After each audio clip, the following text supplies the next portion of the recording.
സ്വീകരിക്കണേ. താഴ്ച പറ്റി വീഴ്ച പറ്റി കരുത്തുപോയോരെന്നെ രൂപഭാവ മാറ്റമേകി സ്വീകരിക്കണേ. വെള്ളം വീഞ്ഞായി മാറ്റിയ യേശുനാഥ നിന്റെ സന്നിധാനമാണഞ്ഞു വാഴ്ത്തിടും നിങ്ങൾ. പാപഭാരം പേരിടുന്ന ജീവിതത്തെ ഇന്ന് ശുദ്ധമാക്കി തീർത്തിടണേ യേശുനായക.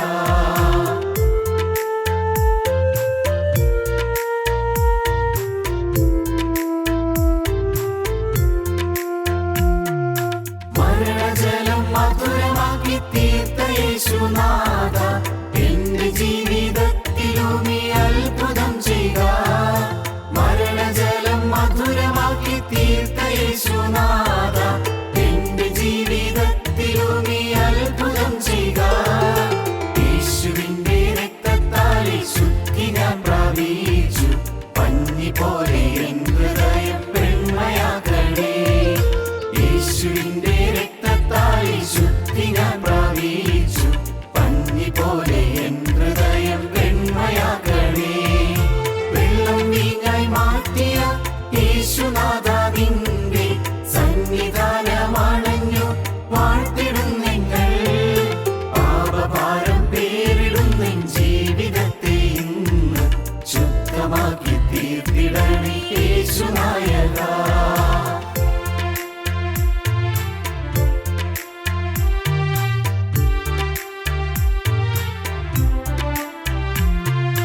യേശുവിന്റെ രക്തത്താൽ വിടുതൽ പ്രാപിച്ചപ്പോൾ എന്റെ ഹൃത്തിൽ ആനന്ദത്തിൽ ലഹരി നിറഞ്ഞു. യേശുവിന്റെ രക്തത്താൽ വിടുതൽ പ്രാപിച്ചപ്പോൾ എന്റെ ഹൃത്തിൽ ആനന്ദത്തിൽ ലഹരി നിറഞ്ഞു. ഹല്ലേലൂയ ഗാനം നൃത്തമാടി നാവിൽ വിശുദ്ധിയെ തികപ്പാൻ ഓടിടുന്നു ഞാൻ. ഹല്ലേലൂയ ഗാനം നൃത്തമാടി നാവിൽ വിശുദ്ധിയെ തികപ്പാൻ ഓടിടുന്നു ഞാൻ. വെള്ളം വീഞ്ഞായി മാറ്റിയ യേശുനാഥ നിന്റെ സന്നിധാനമാണഞ്ഞു വാഴ്ത്തിടും നിങ്ങൾ. പാപഭാരം പേരിടുന്ന ജീവിതത്തെ ഇന്ന് ശുദ്ധമാക്കി തീർത്തിടണേ യേശുനായക. ഞങ്ങളും ക്രൂശിക്കപ്പെട്ട ക്രിസ്തുവിനെ പ്രസംഗിക്കുന്നു. ദൈവ തിരുനാമത്തിന് മഹത്വമുണ്ടാകട്ടെ. 23-ാം സങ്കീർത്തനം 4-ാമത്തെ വാക്യം. കൂരിരുൾ താഴ്വരയിൽ കൂടി നടന്നാലും ഞാൻ ഒരനർത്ഥവും ഭയപ്പെടുകയില്ല. നീ എന്നോടുകൂടെ ഇരിക്കുന്നുവല്ലോ. നിന്റെ വടിയും കോലും എന്നെ ആശ്വസിപ്പിക്കുന്നു. കൂരിരുൾ താഴ്വര ജീവിതത്തിലുണ്ട്. കൂരിരുൾ താഴ്വരയിൽ കൂടി നടന്നാലും, എൻ്റെ ജീവിതത്തിൽ കൂരിരുൾ താഴ്വര വന്നാലും എനിക്കൊരനർത്ഥവും ഭയപ്പെടേണ്ടി വരികയില്ല. കാരണം നീ എന്നോടുകൂടെ ഇരിക്കുന്നുവല്ലോ. ദൈവമേ, നീ എന്നോടുകൂടെ ഇരിക്കുന്നു. നിൻ്റെ സാന്നിധ്യം എനിക്ക് തരുന്നു. നിൻ്റെ കൃപയുടെ ചിറകടിയിൽ എന്നെ സംരക്ഷിക്കുന്നു. നീ എനിക്ക് ചുറ്റും കോട്ട കെട്ടി പരിപാലിക്കുന്നു. അതുകൊണ്ട് ഒരനർത്ഥവും എനിക്ക് ഭയപ്പെടേണ്ട ആവശ്യമില്ല. കൂരിരുൾ താഴ്വരയിൽ കൂടി നടന്നാലും ഞാൻ ഒരനർത്ഥവും ഭയപ്പെടുകയില്ല. നീ എന്നോട് കൂടെ ഇരിക്കുന്നുവല്ലോ. സഹോദരീ സഹോദരങ്ങളെ, നമ്മുടെ ജീവിതത്തിൽ താഴ്വരകൾ കടന്നു പോകേണ്ടി വരും. നമ്മുടെ ജീവിതത്തിൽ മലകളും പർവ്വതങ്ങളും കടന്നു പോകേണ്ടി വരും. ഈ വർഷത്തിൻ്റെ ആരംഭം മുതൽ അവസാനം വരെയുള്ള നമ്മുടെ ജീവിതത്തിൽ അനേകം മലകൾ നാം അപ്പുറം കടന്നു പോകേണ്ടി വരും. അനേകം താഴ്വരകൾ നാം കടന്നു പോകേണ്ടി വരും. മലകളുണ്ട്, താഴ്വരകളുണ്ട്. ആവർത്തന പുസ്തകം 11-ാം അധ്യായത്തിൽ നാം അങ്ങനെയാണ് കാണുന്നത്. നിങ്ങൾ കൈവശമാക്കുവാൻ ചെല്ലുന്ന ദേശമോ മലകളും താഴ്വരകളും ഉള്ളതായി ആകാശത്തു നിന്ന് പെയ്യുന്ന മഴവെള്ളം കുടിക്കുന്നതും നിന്റെ ദൈവമായ യഹോവ പരിപാലിക്കുന്നതുമായ ദേശമാകുന്നു. ആണ്ടിൻ്റെ ആരംഭം മുതൽ അവസാനം വരെ നിന്റെ ദൈവമായ യഹോവയുടെ ദൃഷ്ടി എപ്പോഴും അതിന്മേലിരിക്കുന്നു. ആണ്ടിൻ്റെ ആരംഭം മുതൽ അവസാനം വരെ ദൈവത്തിൻ്റെ ദൃഷ്ടി നിൻ്റെ മേലുണ്ട്. ദൈവത്തിൻ്റെ ദൃഷ്ടി നിന്നെ കണ്ടുകൊണ്ടിരിക്കും. ദൈവത്തിൻ്റെ ദൃഷ്ടി നിന്നെ പരിപാലിച്ചു കൊണ്ടിരിക്കും. ആണ്ടിൻ്റെ ആരംഭം മുതൽ അവസാനം വരെ നിൻ്റെ ദൈവമായ യഹോവയുടെ ദൃഷ്ടി എപ്പോഴും അതിന്മേലിരിക്കുന്നു. മലകൾ കടക്കണം ക്ലേശമാണ്, കുന്നുകൾ കയറണം ഭാരമാണ്, അത് പ്രയാസമുള്ള കാര്യമാണ്. മലകൾ കയറി കടന്നു പോകുക അത് ദുഷ്കരമാണ്, അത് യാതനാഭരിതമാണ്, അത് ക്ലേശസമ്പൂർണമാണ്. മലകൾ കുന്നുകൾ കയറി അപ്പുറം കടന്നു പോവുക. സെഖര്യാ പ്രവാചകൻ്റെ പുസ്തകത്തിൽ പ്രവാചകൻ വളരെ മനോഹരമായൊരു ദൃശ്യം കാണിച്ചു തരുന്നുണ്ട്. എന്താണ്? നിത്യനായ ദൈവം ഒരു വലിയ പർവ്വതം കാണിച്ചു തന്നു. ആ പർവ്വതം കാണിച്ചിട്ട് സെരുബ്ബാബേലിനോട് പറയുകയാണ്, അന്നത്തെ ഗവർണറായ സെരുബ്ബാബേലിനോട്, ദേശാധിപതിയായ സെരുബ്ബാബേലിനോട് പറയുകയാണ്, ശെയൽതീയേലിൻ്റെ മകനായ സെരുബ്ബാബേലേ, നിൻ്റെ മുമ്പിലുള്ള മഹാപർവ്വതം അത് കണ്ട് നീ ഭയപ്പെടേണ്ട, നീ ആ പർവ്വതം കണ്ട് നീ പേടിക്കേണ്ട. നിൻ്റെ മുമ്പിലുള്ള മഹാപർവ്വതം അത് ഒരു ഗിരിശൃംഗമാണ്, അത് വലിയ കൊടുമുടിയാണ്, അത് അപ്പുറം കടക്കാൻ പ്രയാസമുള്ളതാണ്, ആ കുന്ന് കയറി പറ്റാൻ പ്രയാസം ഏറെയാണ്. മകനെ സെരുബ്ബാബേലേ, നിൻ്റെ മുമ്പിലുള്ള മഹാപർവ്വതം കണ്ട് നീ പരിഭ്രമിക്കേണ്ട, നിൻ്റെ മുമ്പിലുള്ള വിഘ്നങ്ങൾ കണ്ട് നീ തളരേണ്ട, നിൻ്റെ മുമ്പിലുള്ള അനേകം തടസ്സങ്ങളുടെ മുന്നിൽ നീ പതറി ഉലഞ്ഞു നിൽക്കേണ്ട. സെരുബ്ബാബേലിൻ്റെ മുമ്പിലുള്ള മഹാപർവ്വതമേ, നീ ആര്? നീ സമഭൂമിയായിത്തീരും. അതിന് കൃപ കൃപ എന്ന ആർപ്പോടുകൂടെ അവൻ ആണിക്കല്ല് കയറ്റും. സെഖര്യാവിൻ്റെ പ്രവചനം 4-ാം അധ്യായത്തിൽ അങ്ങനെയാണ് നാം കാണുന്നത്. 5-ാം വാക്യം മുതൽ വായിക്കുമ്പോൾ, സൈന്യത്താലല്ല ശക്തിയാലുമല്ല എൻ്റെ ആത്മാവിനാൽ അത്രയേ എന്ന് യഹോവയുടെ അരുളപ്പാട്. സൈന്യത്താലല്ല ശക്തിയാലുമല്ല എൻ്റെ ആത്മാവിനാൽ അത്രയെന്ന് സൈന്യങ്ങളുടെ ദൈവമായ യഹോവയുടെ അരുളപ്പാട്. സെരുബ്ബാബേലിൻ്റെ മുമ്പിലുള്ള മഹാപർവ്വതമേ, നീ ആര്? നീ സമഭൂമിയായിത്തീരും. ഇന്നത് പർവ്വതമാണ്, ഇന്നത് ഗിരിശൃംഗമാണ്, ഇന്നത് പർവ്വതത്തിൻ്റെ കൊടുമുടിയാണ്, അത് കടന്നക്കരെ പറ്റാൻ പ്രയാസമാണ്. എന്നാൽ സെരുബ്ബാബേലിൻ്റെ മുമ്പിലുള്ള മഹാപർവ്വതമേ, നീ ആര്? നിന്നെ കണ്ട് സെരുബ്ബാബേൽ പരിഭ്രമിക്കേണ്ട ആവശ്യമില്ല. കാരണം അതിൽ ജീവനുള്ള ദൈവം കൃപയുടെ ആണിക്കല്ല് കയറ്റുകയാണ്. കൃപയുടെ നിറവിൽ ആ മഹാപർവ്വതം അത് സമഭൂമിയായിത്തീരാൻ പോവുകയാണ്. വിഘ്നങ്ങളെല്ലാം മാറാൻ പോവുകയാണ്. പ്രയാസങ്ങളും തടസ്സങ്ങളും നീങ്ങാൻ പോവുകയാണ്. പ്രിയപ്പെട്ടവരെ, ഈ വർഷം മലകൾ കയറിപ്പോകേണ്ടതുണ്ട്. ഭാരപ്പെടേണ്ട. താഴ്വരകൾ കടന്നു പോകേണ്ടതുണ്ട്. അല്പം പോലും മനസ്സ് മടുക്കണ്ട, മനസ്സ് പരിഭ്രമിക്കേണ്ട. താഴ്ചകളുണ്ട്, അധപ്പതനങ്ങളുണ്ട്, വീഴ്ചകളുണ്ട്, പരാജയങ്ങളുണ്ട്. ജീവിതത്തിൽ പല പല തോൽവികളുണ്ട്. പല കാര്യങ്ങളിൽ നഷ്ടങ്ങൾ വന്നു എന്ന് വരാം, ചില കാര്യങ്ങളിൽ കഷ്ടങ്ങൾ വന്നു എന്ന് വരാം, ചിലപ്പോൾ ദുരിതങ്ങൾ നേരിട്ടു എന്ന് വരാം. താഴ്വരയുടെ അനുഭവമുണ്ട്, പർവ്വതത്തിൻ്റെ അനുഭവമുണ്ട്. പ്രിയപ്പെട്ടവരെ, നാം വായിക്കുന്നത് അങ്ങനെയാണ്, നിങ്ങൾ കൈവശമാക്കുവാൻ ചെല്ലുന്ന ദേശമോ മലകളും താഴ്വരകളുമുള്ളതായി, മലകളും താഴ്വരകളുമുള്ളതായിട്ടുള്ള ദേശമാണ്. പക്ഷേ ദൈവത്തിൻ്റെ ദൃഷ്ടി അതിന്മേലുണ്ട്. ആദ്യത്തെ താഴ്വര സിദ്ദീം താഴ്വരയാണ്. സിദ്ദീം താഴ്വരയിൽ കീൽക്കുഴികളുണ്ടായിരുന്നു. അതിൽ ആ രാജാക്കന്മാർ ചെന്ന് വീണു, കീൽക്കുഴികളിൽ വീണു. ജീവിതം അഴുക്ക് പറ്റി, ജീവിതം അപകടമായി, ജീവിതം കീൽക്കുഴികളിൽ വീണുപോയി. രാജാക്കന്മാർക്ക് വലിയ പ്രയാസമായി, വലിയ ദുരിതമായി, വലിയ പ്രശ്നമായി. കീൽക്കുഴികളിൽ വീണു പോകും. സിദ്ദീം താഴ്വര. രണ്ടാമത്തെ താഴ്വര ആഘോർ താഴ്വര. ആഘോർ താഴ്വരയിൽ ആഖാൻ ദ്രവ്യാഗ്രഹം മൂലം കല്ലെറിഞ്ഞ് കൊല്ലപ്പെട്ടു. അത് സിൽവറിനെ കാണിക്കുന്നു. 1 സിദ്ദീം താഴ്വര, അത് സെൽഫ്. 2 ആഘോർ താഴ്വര, സിൽവർ, ധനം. ധനത്തെ ആഗ്രഹിക്കുന്നത് കൊണ്ട് ദ്രവ്യാഗ്രഹം മൂലം മനുഷ്യൻ അപകടത്തിലാകുന്നു. മനുഷ്യൻ്റെ ഭാവി ഏറ്റവും കൊടിയ ദുരിതത്തിൽ ആണ്ടുപോകാൻ കാരണമായിത്തീരുന്നു. 3-ാമത്തെ താഴ്വര സോരക് താഴ്വര. സിംസോൻ സോരക് താഴ്വരയിൽ ദലീലായുടെ മടിയിൽ കിടന്നുറങ്ങി സെക്സിനെ കാണിക്കുന്നു, ലൈംഗിക അരാജകത്വത്തെ കാണിക്കുന്നു, ലൈംഗികമായ അശുദ്ധിയെ കാണിക്കുന്നു, ലൈംഗികമായ അസാൻമാർഗികത്വത്തെ, സദാചാരവിരുദ്ധമായ മനോഭാവത്തെ കാണിക്കുന്നു, അസാൻമാർഗികമായ കാഴ്ചപ്പാടുകളെ സൂചിപ്പിക്കുന്നു. സെക്സ് ശിംശോൻ്റെ ബലഹീനത അതായിരുന്നു.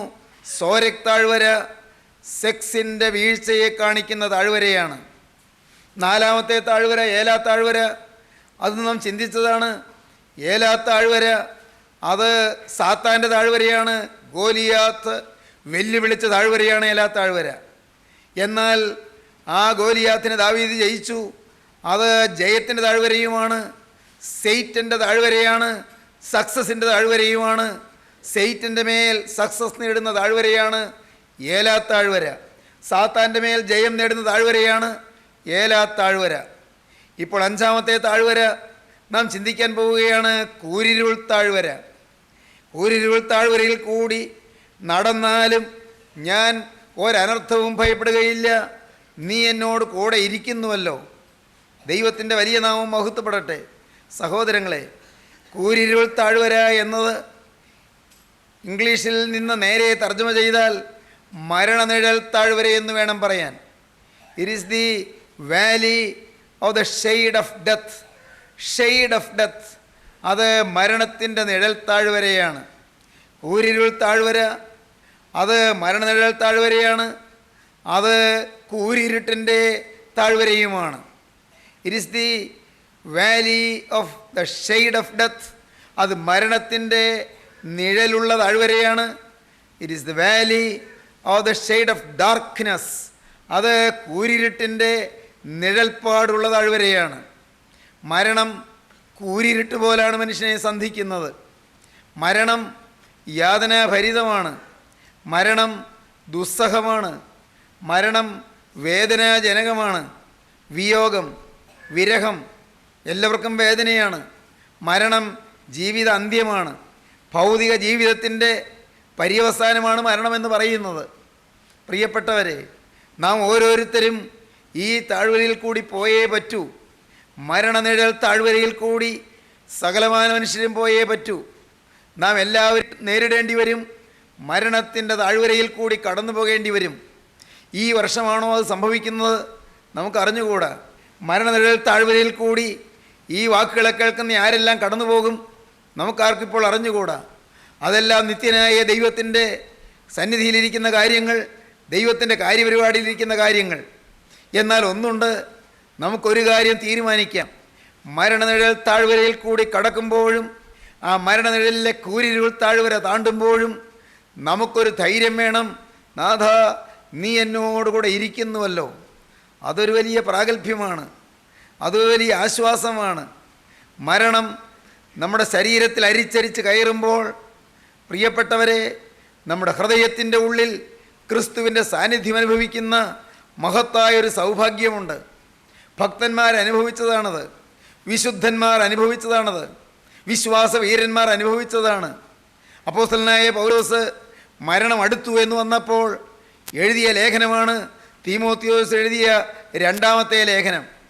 അപ്പോസ്തലനായ പൗലോസ് 14 ലേഖനം എഴുതിയതിൽ ഏറ്റവും ഒടുക്കം എഴുതിയ ലേഖനമാണ് തീമോത്തിയോസിന് എഴുതിയ രണ്ടാമത്തെ ലേഖനം. ആ രണ്ടാമത്തെ ലേഖനത്തിൽ അതിൻ്റെ ഒടുവിലത്തെ അധ്യായത്തിൽ അപ്പോസ്തലൻ പറയുകയാണ്, എൻ്റെ നിര്യാണകാലം അടുത്തു, ഞാനിതാ പാനീയാഗമായി ഒഴിക്കപ്പെടാൻ പോകുന്നു, എൻ്റെ മരണം അടുത്തു എന്ന്. ഉറപ്പായി റോമൻ സീസറിൻ്റെ പടയാളികൾ അപ്പോസ്തലനായ പൗലോസിനെ വെട്ടി വീഴിക്കുമെന്ന് ഉറപ്പായി, വെട്ടിക്കൊല്ലുമെന്ന് ഉറപ്പായി. മരണത്തെ മുഖാമുഖം കാണുകയാണ്. എത്ര സമയമുണ്ട്, എത്ര ദിവസമുണ്ട് അറിഞ്ഞുകൂടാ. വിധി വന്നു കഴിഞ്ഞു. റോമൻ കൈസറുടെ പടയാളികൾ ഈ ദൈവത്തിൻ്റെ വ്രതനെ, ദൈവത്തിൻ്റെ അപ്പോസ്തലനെ കൊല്ലുമെന്ന് നിശ്ചയമായി. എൻ്റെ നിര്യാണകാലം അടുത്തു, ഞാനിതാ പാനീയാഗമായി ഒഴിക്കപ്പെടാൻ പോകുന്നു. ദൈവത്തിൻ്റെ വലിയ നാമം മഹത്വപ്പെടട്ടെ. പിന്നെ പറയുന്ന വാക്കുകൾ അറിയാമോ സഹോദരങ്ങളെ? പിന്നെ പറയുകയാണ്, ഞാൻ നല്ല പോർ പൊരുതു, ഞാൻ ഓട്ടം തികച്ചു, ഞാൻ വിശ്വാസം കാത്തു, നീതിയുടെ കിരീടം എനിക്കായി വച്ചിരിക്കുന്നു. അത് നീതിയുള്ള ന്യായാധിപതിയായ കർത്താവ് ആ ദിവസത്തിൽ എനിക്ക് നൽകും.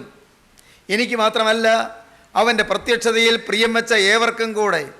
ദൈവജനമേ, അവൻ്റെ പ്രത്യക്ഷതയിൽ പ്രിയം വച്ച എല്ലാവർക്കും നീതിயின் കിരീടം എൻ്റെ കരുണയുള്ള കർത്താവ് തരും. ഇന്ന് മരണം എന്നെ പിടികൂടുന്നു, മരണം എന്നെ വീഴിക്കുന്നു, ഈ ശരീരത്തിൽ നിന്ന് പ്രാണൻ വിട്ടുപോകുന്നു. അതിന് ഏതാനും സമയം മാത്രം ബാക്കി. പക്ഷേ ഞാനൊന്ന് കാണുന്നു എന്നാണ് അപ്പോസ്തലൻ പറയുന്നത്. നീതിயின் കിരീടവും വഹിച്ചുകൊണ്ട് എൻ്റെ വാഴ്ത്തപ്പെട്ട കർത്താവ് ഈ യോർദാൻ്റെ മറുപുറത്ത്, ഈ മരണത്തിൻ്റെ മറുപുറത്ത് നിൽക്കുന്നത് ഞാനിപ്പോൾ വിശ്വാസ കണ്ണുകളാൽ കാണുകയാണ്. എൻ്റെ നാഥൻ എന്നെ എതിരേൽപ്പാൻ അപ്പുറത്ത് മരണയോർദാൻ്റെ അങ്ങേ കരയിൽ കരം നീട്ടിക്കൊണ്ട് നിൽക്കുന്നത് ഞാൻ കാണുകയാണ്. പ്രിയപ്പെട്ടവരെ, അതെന്തൊരു അനുഭൂതിയാണ്, അതെന്തൊരു ഭാഗ്യമാണ്. നാം എല്ലാവരും നേടേണ്ടതാണത്. ആ മഹാഭാഗ്യം, ക്രിസ്തു കൂടെയുണ്ട് എന്നുള്ള ധൈര്യത്തോടെ മരണത്തെ അഭിമുഖീകരിക്കാൻ നമുക്ക് കഴിയണം. യേശു ക്രിസ്തു കൂടെയുണ്ട് എന്ന്, കർത്താവ് എന്നോട് കൂടെയുണ്ട് എന്ന്. ഊരിരുൾ താഴ്വരയിൽ കൂടി നടന്നാലും ഞാൻ ഒരനർത്ഥവും ഭയപ്പെടുകയില്ല. ദൈവമേ, നീ എന്നോടുകൂടെ ഇരിക്കുന്നുവല്ലോ. മരണനിഴൽ താഴ്വരയിൽ കൂടി കടന്നാലും ഞാൻ ഒരു അനർത്ഥവും ഭയപ്പെടുകയില്ല, നീ എന്നോടുകൂടെ ഇരിക്കുന്നുവല്ലോ. അപ്പോസ്തലന് ധൈര്യമുണ്ട്. അപ്പോസ്തലൻ എത്ര ശാന്തതയോടെയാണ് തൻ്റെ പ്രിയ ശിഷ്യനായ തീമോഥെയോസിനോട് പറയുന്നത്, മകനെ, വചനം പ്രസംഗിക്കുക. ഞാനിതാ പോവുകയാണ്, ഞാൻ ഇപ്പോൾ തന്നെ പാനീയമായി ഒഴിക്കപ്പെടാൻ പോവുകയാണ്. നീ ഒരു കാര്യം ചെയ്യണം, വചനം പ്രസംഗിക്കുക, നിർമ്മതനായിരിക്കുക, സമയത്തും അസമയത്തും ഒരുങ്ങി നിൽക്കുക, നിന്റെ ശുശ്രൂഷ നിറപടിയായി നിവർത്തിക്കുക. ഞാനോ ഇപ്പോൾ തന്നെ പാനീയമായി ഒഴിക്കപ്പെടാൻ പോകുന്നു. എൻ്റെ നിര്യാണകാലം അടുത്തു. പക്ഷേ ഞാൻ നല്ല പോർ പൊരുതു, ഞാൻ ഓട്ടം തികച്ചു, ഞാൻ വിശ്വാസം കാത്തു. നീതിയുടെ കിരീടം എനിക്കായി വച്ചിരിക്കുന്നു. അത് നീതിയുള്ള ന്യായാധിപതിയായ കർത്താവ് ആ ദിവസത്തിൽ എനിക്ക് നൽകും. എനിക്ക് മാത്രമല്ല, അവൻ്റെ പ്രത്യക്ഷതയിൽ പ്രിയം വച്ച ഏവർക്കും കൂടെ. എൻ്റെ ബഹുമാന്യ സഹോദരങ്ങളെ, എന്തൊരു പ്രാഗൽഭ്യമാണ് അപ്പോസ്തലൻ്റെ വാക്കുകളിൽ നിറഞ്ഞു നിൽക്കുന്നത്. നമ്മുടെ ജീവിതത്തിൽ മരണത്തെ പുഞ്ചിരിയോടെ നേരിടാൻ സാധിക്കണം. അത് കിട്ടണമെങ്കിൽ എന്തു വേണം? ക്രിസ്തു നമ്മോടുകൂടെ ഉണ്ടെന്നുള്ള ഉറപ്പ് നമുക്കുണ്ടായിരിക്കണം. ക്രിസ്തു നമ്മോടുകൂടെ ഉണ്ടായി എന്നുള്ള ഉറപ്പുണ്ടാകണമെങ്കിൽ എന്തു വേണം? നമ്മുടെ പാപങ്ങൾ ക്ഷമിക്കപ്പെട്ടു എന്നുള്ള നല്ല ധൈര്യം നമുക്ക് വേണം. എൻ്റെ കറകളെല്ലാം യേശുക്രിസ്തുവിൻ്റെ തിരുരക്തത്താൽ കഴുകപ്പെട്ടു എന്നുള്ള ഉറപ്പ്, എൻ്റെ പാപങ്ങളെല്ലാം യേശു തമ്പുരാൻ കഴുകി തന്നു എന്നുള്ള ഉറപ്പ്, യേശുവിൻ്റെ തിരുവിലാവ് പൊട്ടിയൊഴുകിയ ചോരയാലും നീരിനാലും എൻ്റെ പാപക്കറകൾ കഴുകി തന്നു എന്നുള്ള ധൈര്യം. ദൈവത്തിൻ്റെ വലിയ നാമം മഹത്വപ്പെടട്ടെ. സഹോദരങ്ങളെ, ആ ഒരു ധൈര്യമാണ് സ്തേഫാനോസിനുണ്ടായിരുന്നത്. അപ്പോസ്തലപ്രവൃത്തികളുടെ പുസ്തകം 7-ാം അധ്യായം നാം വായിക്കുമ്പോൾ അതിൻ്റെ ഒടുവിലത്തെ ഖണ്ഡികയിൽ സ്തേഫാനോസിൻ്റെ രക്തസാക്ഷി മരണം നാം കാണുന്നു. ആദ്യത്തെ പ്രസംഗത്തിൽ, കന്യപ്രസംഗത്തിൽ തന്നെ സ്തേഫാനോസ് കല്ലെറിയപ്പെട്ടു. ശക്തിയേറിയ ദൂത് സംസാരിക്കുകയായിരുന്നു, ആത്മനിറവിൻ്റെ വചനം സംസാരിക്കുകയായിരുന്നു. ദൈവാത്മാവിൽ പ്രചോദിതമായി, ദൈവാത്മാവിൽ ശക്തീകരിക്കപ്പെട്ടവനായി, ദൈവത്തിൻ്റെ പരിശുദ്ധാത്മാവിനാൽ നിയന്ത്രിക്കപ്പെട്ടവനായി ആത്മനിറവിൻ്റെ വചനം സംസാരിക്കുകയായിരുന്നു. മയമില്ലാതെയും ശങ്കയില്ലാതെയും ആരെയും പേടിയില്ലാതെയും ഒരു കൂസലുമില്ലാതെയും ഹൃദയത്തിനും ചെവിക്കും പരിച്ഛേദനയില്ലാത്തവരായുള്ളവരെ, ശാഠ്യക്കാരെ എന്ന് വിളിച്ചുകൊണ്ട് അല്പം പോലും വിട്ടുവീഴ്ചയില്ലാതെ സ്തേഫാനോസ് തിരുവചനം പറയുകയായിരുന്നു. സ്തേഫാനോസിൻ്റെ തിരുവചനം യഹൂദ മതമേധാവികളുടെ അന്തരംഗത്തെ തുളച്ചു കയറി. അന്നത്തെ യഹൂദ മതത്തിലെ മുമ്പന്മാരും യെരൂശലേം ദേവാലയത്തിലെ പ്രമാണികളുമായ ആളുകളുടെ ചങ്കിൽ തറഞ്ഞു കയറിയ വചനങ്ങളാണ് അന്ന് സ്തേഫാനോസിൻ്റെ നാവിൽ കൂടി ഉരുത്തിരിഞ്ഞ് കയറിക്കടന്നു ചെന്നത്. പ്രിയപ്പെട്ടവരെ, എന്താണ് സംഭവിച്ചത്? ദൈവത്തിൻ്റെ വലിയ നാമം മഹത്വപ്പെടട്ടെ. അവർ സ്തേഫാനോസിന് നേരെ പല്ലിറിമ്മിക്കൊണ്ട് പാഞ്ഞു ചെന്നു. സ്തേഫാനോസിന് നേരെ അവർ പല്ല് കടിച്ചുകൊണ്ട് പാഞ്ഞു ചെന്നു.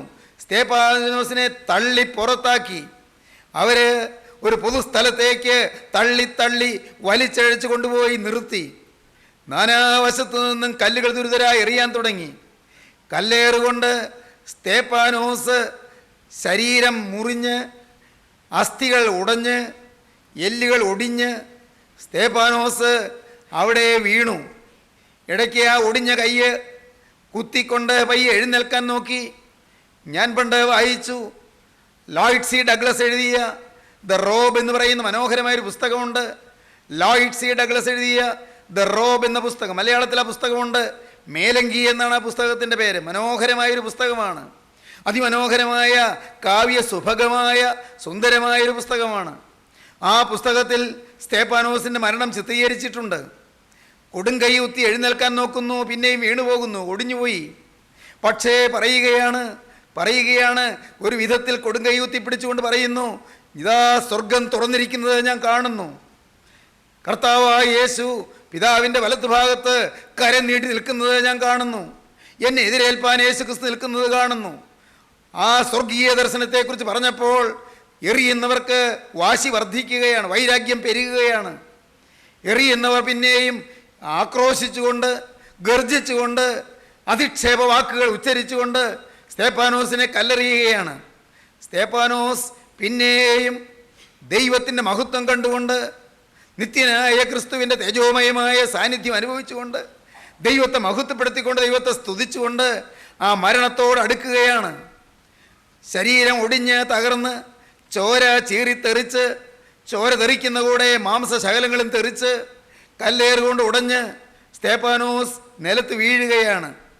പ്രിയപ്പെട്ടവരെ, സ്തേഫാനോസ് കർത്താവായ യേശുവിൻ്റെ തിരുമുഖശോഭ കണ്ടുകൊണ്ട് ശരീരത്തിൻ്റെ വേദനയറിയാതെ ആ മരണത്തെ അഭിമുഖീകരിക്കുകയാണ്. ഒടുവിലിതാ മരണത്തോടടുക്കുമ്പോൾ സ്തേഫാനോസ് ഉച്ചത്തിൽ പ്രാർത്ഥിച്ചു, കർത്താവേ, ഇവർക്ക് ഈ പാപം നിർത്തരുതേ, ഇവർ ഈ ചെയ്യുന്നത് അത് അവരുടെ മേൽ കണക്കിടരുതേ. എന്തൊരു സ്നേഹമാണ്, എന്തൊരു ഹൃദയാർദ്രതയാണ്, എന്തൊരു കാരുണ്യഭാവമാണ്, എന്തൊരു വിശാല വീക്ഷണമാണ്. എതിർക്കുകയും ഉപദ്രവിക്കുകയും കൊല്ലുകയും ചെയ്യുന്നവർക്കൊരു ദോഷം വരില്ലേ എന്ന് ആഗ്രഹിക്കുന്ന ക്രിസ്തുവിൻ്റെ ക്രൂസിലെ സ്നേഹം അതേപടി നിഴലിടുകയാണ്, അതേപടി റിഫ്ലക്റ്റ് ചെയ്യുകയാണ്, അതേപടി പ്രതിബിംബിക്കുകയാണ് സ്തേഫാനോസിൻ്റെ ഈ വാക്കുകളിൽ. സ്നേഹിതരെ, ജീവിതത്തിൽ പാപം മാറിയാൽ ഈ സ്നേഹം നിറയും. പാപം ക്ഷമിക്കപ്പെട്ടാൽ ക്രിസ്തുവിൻ്റെ ക്രൂസിലെ സ്നേഹം നമ്മുടെ ഉള്ളിൽ നിറയും. ക്രൂസിലെ സ്നേഹം നിറഞ്ഞാൽ മരണം നമുക്ക് തൃണതുല്യമായി മാറും, പുല്ലിന് തുല്യമായി മാറും. മരണം നമുക്ക് പേടിയില്ലാതാകും, മരണത്തെ നമുക്ക് ഭയമില്ലാതാകും. സഹോദരീ സഹോദരങ്ങളെ, ഇന്ന് നിങ്ങൾ ഈ വാക്കുകളെ കേൾക്കുമ്പോൾ നിങ്ങൾ ഇരിക്കുന്ന ഇരിപ്പിൽ ഇരുന്നു കൊണ്ട് നിങ്ങൾ ഒരു കാര്യം കാണണം. കർത്താവേ, മരണനേരത്ത് എന്നെ എതിരേൽപ്പാനായി അവിടുത്തെ ദൂതന്മാരെ അയക്കുകയും എന്നെ എതിരേൽപ്പാനായി, എന്നെ സ്വീകരിപ്പാനായി കരം നീട്ടി നിൽക്കുകയും ചെയ്യുന്ന എൻ്റെ നാഥ, നിൻ്റെ ആണിപ്പാടുള്ള കരം കണ്ടുകൊണ്ട് ഓരോ ദിവസവും എനിക്ക് ആരംഭിക്കണം, ഓരോ ദിവസവും എനിക്ക് പുലരണം, ഓരോ ദിവസവും എനിക്ക് അവസാനിക്കണം. മരണം വന്ന് പിടികൂടട്ടെ, മരണം ഏത് പ്രായത്തിലും വന്നുകൊള്ളട്ടെ. എൻ്റെ കർത്താവേ, ശുശ്രൂഷ ഉള്ള കാലം നിറപടിയായി നിവർത്തിക്കണം. എന്നെ ഏൽപ്പിച്ച വേല നിറപടിയായി തികയ്ക്കണം. നിന്റെ ശുശ്രൂഷ നിറപടിയായി നിവർത്തിക്കുക എന്ന് അപ്പോസ്തലൻ തീമോത്തിയോസിനോട് പറയുന്ന വാക്യം ഇംഗ്ലീഷിൽ നത്തിങ് ബി ലെഫ്റ്റ് അൺഡൺ എന്നാണ്. English nothing be left undone, ഒന്നും പൂർത്തീകരിക്കാതെ ഇട്ടേച്ച് പോകരുത്. Nothing be left undone. മകനെ, നീ പൂർത്തീകരിക്കാതെ ഒന്നും ബാക്കിയിട്ടിട്ട് പോകരുത്. എല്ലാം പൂർത്തീകരിക്കണം. ചെയ്യാനുള്ളതെല്ലാം ചെയ്തു തീർക്കണം. നീ നിവർത്തിക്കാനുള്ളതെല്ലാം നിവർത്തിച്ച് തീർക്കണം. നീ പറഞ്ഞു തീർക്കാനുള്ളതെല്ലാം പറഞ്ഞു തീർക്കണം. ഞാൻ ഒന്നുകൂടി പറയട്ടെ, മോനെ, നീ സ്തുതിക്കാനുള്ളതെല്ലാം സ്തുതിച്ച് തീർക്കണം. നിനക്ക് സ്തുതിക്കാൻ വകയില്ലേ? നിനക്ക് ദൈവത്തെ വാഴ്ത്താൻ വകയില്ലേ? ദൈവത്തെ മഹത്വപ്പെടുത്താൻ നിനക്ക് വകയില്ലേ? ദൈവം തന്ന കൃപകളോർത്ത് സ്തുതിക്കാൻ വകയില്ലേ? ദൈവം ഇത്രത്തോളം നിന്നെ കാത്തുതോർത്ത് നിനക്ക് ദൈവത്തെ മഹത്വം വർണ്ണിച്ച് പാടാൻ നിനക്ക് വകയില്ലേ? സ്തുതിച്ച് തീർക്കണം പ്രിയരെ, ബാക്കി വെച്ചേക്കരുത്. സ്തുതിച്ച് തീർക്കണം. സ്തുതിച്ച് സ്തുതിയുടെ കടം തീർക്കണം. സ്തുതി കടമായി ബാക്കി ഇരിക്കരുത്. ഒന്നും കടമായി വെച്ചേക്കരുത്, ഒന്നും ബാക്കി ഇരിക്കരുത്. Nothing be left undone. പൂർത്തീകരിക്കാതെ ഒന്നും വെച്ചേക്കരുത്. മരണനിഴൽ താഴ്വരയിൽ കൂടി കടന്നാലും ഞാനൊരു അനർത്ഥവും ഭയപ്പെടുകയില്ല. എൻ്റെ ദൈവമേ, നീ എന്നോടുകൂടെ ഇരിക്കുന്നുവല്ലോ. ഇന്ന് ദൈവജനമേ, നിങ്ങളൊരു വ്യക്തമായൊരു തീരുമാനമെടുക്കുവീൻ. മരണത്തിൻ്റെ തണുത്ത കൈകൾ എപ്പോൾ എന്നെ പിടികൂടാൻ വന്നാലും ഞാൻ പ്രസന്നതയോടെ, പുഞ്ചിരിയോടെ, മുഖശോഭയോടെ എൻ്റെ നാഥനെ ഞാനിതാ സന്ധിക്കും. അവൻ്റെ സന്നിധിയിലേക്ക് ഞാൻ പറന്നെത്തും. എൻ്റെ ദൈവമേ, നിൻ്റെ ദൂതന്മാർ എന്നെ എതിരേറ്റുകൊണ്ട് പോകും. മരണം എപ്പോൾ എങ്ങനെ സമീപിച്ചാലും ഞാൻ പതറുകയില്ല, ഞാൻ ഉലയുകയില്ല. ഞാൻ സന്തോഷത്തോടെ സന്തോഷത്തോടെ, സമാധാനത്തോടെ, പുഞ്ചിരിയോടെ ഞാൻ മരണത്തെ നേരിടും. നാഥ, അതിനായി എൻ്റെ ജീവിതം നിന്റെ പാദപീഠത്തിലേക്ക് സമർപ്പിക്കുന്നു. ഇപ്പോൾ നീ കുരിശിൽ ചിന്തിയ ഒരു തുള്ളി രക്തം എൻ്റെ ചങ്കിൽ വന്ന് വീഴണമേ, എൻ്റെ ശിരസിൽ വന്ന് വീഴണമേ, എൻ്റെ ഓരോ അവയവത്തിലും വന്ന് വീഴണമേ. എന്നെ നീ ഒന്ന് കഴുകണമേ, എന്നെ നീ ഒന്ന് ശുദ്ധീകരിക്കണമേ. എൻ്റെ മേൽ നിന്റെ തിരക്തത്തിൻ്റെ അത്ഭുത കൃപ ഇപ്പോൾ പകരണമേ. തിരക്തത്തിൻ്റെ അത്ഭുത ശക്തി എന്നിൽ വ്യാപരിച്ച് എന്നെ മുഴുവനായിട്ടൊന്ന് കഴുകണമേ. എൻ്റെ പാപക്കറകളെല്ലാം മാറ്റണമേ. എൻ്റെ ജീവിതവസ്ത്രം ഒന്ന് അലക്കി തരണമേ. കുഞ്ഞാടിൻ്റെ രക്തത്തിൽ അങ്കി അലക്കി വെളുപ്പിക്കാനുള്ള മഹാഭാഗ്യം എനിക്ക് തരണമേ. ഇന്ന് എൻ്റെ ജീവിതത്തിൽ അത്ഭുതം നടക്കണമേ കർത്താവേ. പാപങ്ങൾ ക്ഷമിക്കണമേ കർത്താവേ. ഇന്നു മുതൽ പാപമില്ലാത്ത ഒരു പുതിയ വിശുദ്ധ ജീവിതം ഞാനിതാ ആരംഭിക്കുകയാണ് കർത്താവേ. അതിനായി നിന്റെ കൃപയുടെ കരം എൻ്റെ മേലേക്കണമേ. എന്നെ അനുഗ്രഹിക്കണമേ, എന്നോട് മനസ്സലിയണമേ, എന്റെ മേൽ നിന്റെ കൃപ പകരണമേ. മരണത്തെ പുഞ്ചിരിയോടെ നേരിടാനുള്ള പ്രാഗൽഭ്യം എനിക്ക് തരണമേ. നമുക്ക് പ്രാർത്ഥിക്കാം. സ്നേഹവാനേ, മഹാകാരുണ്യവാനായ സ്വർഗീയ പിതാവേ, ഈ അത്ഭുത നിമിഷങ്ങൾക്കായി ഞങ്ങൾ നിന്നെ സ്തുതിക്കുന്നു. തിരുവചനങ്ങൾക്കായി ഞങ്ങൾ നിന്നെ വാഴ്ത്തുന്നു. അനുഗ്രഹിക്കപ്പെട്ട ദൈവ ശബ്ദത്തിനായി ഞങ്ങൾ നിന്നെ സ്തുതിക്കുന്നു. സ്വർഗത്തിന്റെ ആലോചനകൾ ഭൂമിയിൽ പ്രസ്താവിച്ചതിനായി ഞങ്ങൾ നിന്നെ സ്തുതിക്കുന്നു. ഞങ്ങളുടെ ജീവിതത്തിന്റെ നിത്യത രാജാധിരാജനായ ക്രിസ്തുവിനോട് കഴിപ്പാൻ അവിടെ നീ ഞങ്ങളെ വിളിച്ചതിനായി നന്ദിയോടെ സ്തോത്രം. വചനം കേട്ട് എല്ലാവരെയും അനുഗ്രഹിക്കണമേ. എല്ലാവരുടെ മേലും നിന്റെ തൃക്കരം വയ്ക്കണമേ. എല്ലാവരെയും വിശുദ്ധീകരിക്കണമേ. പുതിയ കാഴ്ചപ്പാടുകൾ എല്ലാവർക്കും നൽകണമേ. എല്ലാവരെയും കൃപയിൽ കാക്കണമേ. നിത്യജീവന്റെ അനുഗ്രഹം നൽകി എല്ലാവരെയും നിത്യരക്ഷയിൽ ആനയിച്ച് അത്ഭുത കൃപ വന്ന് പൊതിഞ്ഞ് പരിപാലിക്കണമേ കർത്താവേ. എല്ലാവരെയും അനുഗ്രഹിക്കണമേ. തിരുനാമം മഹത്വപ്പെടുത്തണമേ. യേശു ക്രിസ്തുവിന്റെ വിലയേറിയ നാമത്തിൽ തന്നെ.